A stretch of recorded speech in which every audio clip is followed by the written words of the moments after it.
tinggal di bumi, namun sosoknya eksis di langit. Dia seorang pemuda Yaman yang hidup di zaman Nabi Muhammad.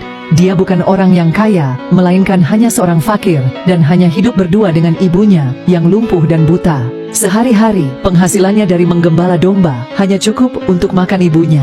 Apabila ada lebih, terkadang ia gunakan untuk menolong tetangganya, yang juga kesusahan. Selebihnya dia sering berpuasa.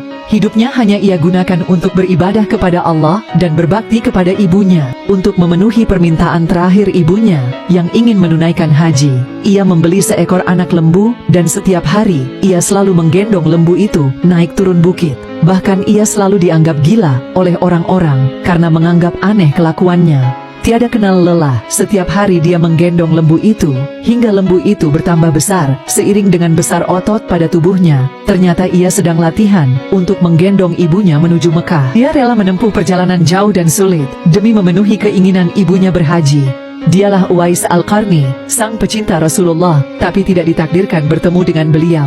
Uwais sering merasa sedih setiap kali melihat tetangganya usai menemui Rasulullah. Ia ingin sekali menemui beliau, namun di saat yang sama, ibunya tidak bisa ia tinggalkan. Ia selalu bertanya-tanya, kapankah ia bisa bertemu dan memandangi wajah Rasulullah dari dekat. Saking cinta dan rindunya, ketika ia mendengar ada yang melempari Rasulullah hingga membuat gigi beliau patah, Uwais turut mematahkan giginya dengan batu hingga patah pula. Akhirnya, pada suatu hari, ia ungkapkan semua isi hatinya kepada ibunya dan meminta izin untuk bisa bertemu dengan Rasulullah. Ia berjalan menuju Madinah. Nasib malang pun dia temui di sana, karena Rasulullah yang dirindukan ternyata sedang berperang. Dengan kecewa, dia duduk di bawah pohon dan menangis, ingin sekali menunggu Rasulullah. Namun ingatannya kembali pada ibunya yang menunggu di rumah.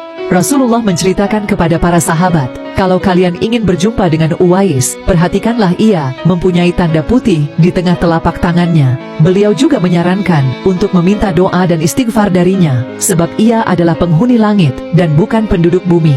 Saat kabar Uwais Al-Qarni wafat, gemparlah penduduk kota Yaman. Ada fenomena aneh yang terjadi saat hari kematiannya, yaitu proses pemakamannya dihadiri oleh ribuan orang yang berebut untuk merawat jenazahnya. Selain itu, orang-orang yang mendatangi pemakaman Uwais bukanlah orang yang mereka kenal. Padahal semasa hidupnya, ia sangat miskin dan bukan siapa-siapa. Akhirnya penduduk Yaman tahu bahwa Uwais Al-Qarni ternyata bukanlah penduduk bumi. Ia adalah pemuda yang terkenal di langit, dan manusia-manusia tadi adalah malaikat yang dikirim oleh Allah kepadanya.